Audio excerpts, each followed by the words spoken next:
Hi guys, welcome back to top career. मैं एक बार फिर हाजिर हूं एक नए टॉपिक के साथ। आज हम बात करने वाले हैं एक नए नर्सिंग कोर्स के बारे में। इसका नाम है नर्सिंग केयर असिस्टेंट, जिसे शॉर्ट में DNCA भी कहते हैं। नर्सिंग केयर असिस्टेंट इंडिया में मेडिकल क्षेत्र में बहुत तेजी से विकास कर रहा है। जो स्टूडेंट मेडिकल फील्ड में करियर बनाना चाहते हैं वो नर्सिंग केयर असिस्टेंट कोर्स कर सकते हैं। नर्सिंग केयर असिस्टेंट एक ऐसा कोर्स है जो बहुत ही कम उम्र में कर सकते हैं। इस कोर्स की ड्यूरेशन 2 साल की होती है और इस कोर्स को करने के लिए आपकी जो मिनिमम एज लिमिट है वो 17 साल होनी चाहिए और इस कोर्स के लिए एलिजिबिलिटी जो है वो 10th पास होनी चाहिए और 10th में आपके कम से कम 45% मार्क्स होने चाहिए। इस कोर्स में एडमिशन 2 तरह से होता है, मेरिट बेस्ड और direct admission. Merit based admission process में स्टूडेंट सबसे पहले फॉर्म एप्लीकेशन भरते हैं। फॉर्म भरे जाने के बाद कॉलेज एक मेरिट लिस्ट जारी करता है। मेरिट लिस्ट के तहत ही आपका एडमिशन मिलता है। लेकिन कुछ ऐसे कॉलेज भी हैं जो रिटन एग्जाम और इंटरव्यू भी कराते हैं। सेकंड ऑप्शन है डायरेक्ट एडमिशन। इसमें एप्लीकेशन फॉर्म भरने के बाद एप्लीकेशन फी पे करते हैं, फिर एडमिशन आपको मिल जाता है। इस कोर्स की फीस की बात करें तो इस कोर्स में जो गवर्नमेंट इंस्टीट्यूट की फीस होती है वो 1500 से लेके 35,000 तक होती है और प्राइवेट इंस्टीट्यूट की जो फीस होती है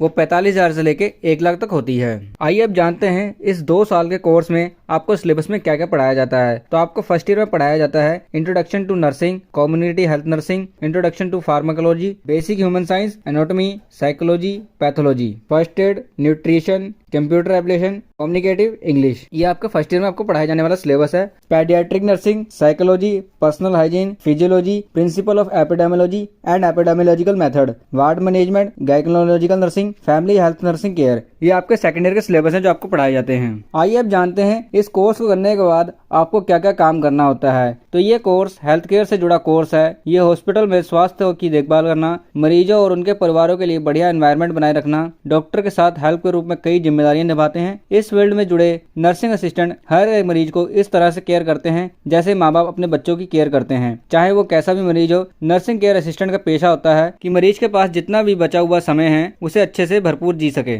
इसी तरह के कुछ और काम करने होते हैं। आइए अब जानते हैं इस कोर्स को करने के बाद आपके क्या एम्प्लॉयमेंट एरिया होंगे और आप कितनी सैलरी कमा सकते हैं। तो आप इस कोर्स को करने के बाद गवर्नमेंट और प्राइवेट सेक्टर में आसानी से जॉब पा सकते हैं और आप nursing professor, forensic nurse, emergency nurse, infection control nurse, community health nurse, nursing incharge, head nursing service आदि बन सकते हैं। इस कोर्स को करने के बाद आपकी जो स्टार्टिंग सैलरी मिलती है वो 2 लाख से लेके 4 लाख तक होती है। इस कोर्स को करने के लिए आइए अब जान लेते हैं टॉप कॉलेजेस के नाम जहां से आप इस कोर्स को कर सकते हैं। तो फर्स्ट नंबर पर आता है UP university of medical science Saifai, DP institute of professional studies, Aligarh Muslim university, Devbhoomi Uttarakhand university, Sharda university greater Noida, Surbhi school of nursing और IIMT यूनिवर्सिटी मेरठ। ये आपके DNCA के टॉप कॉलेजेस हैं जहां से आप कोर्स कर सकते हैं। गाइस, ये थी जानकारी DNCA कोर्स के बारे में, उसके सिलेबस के बारे में, फीस, एलिजिबिलिटी, जॉब, सैलरी के बारे में। अगर जानकारी अच्छी लगी तो चैनल को सब्सक्राइब करें। Thank you for watching this video.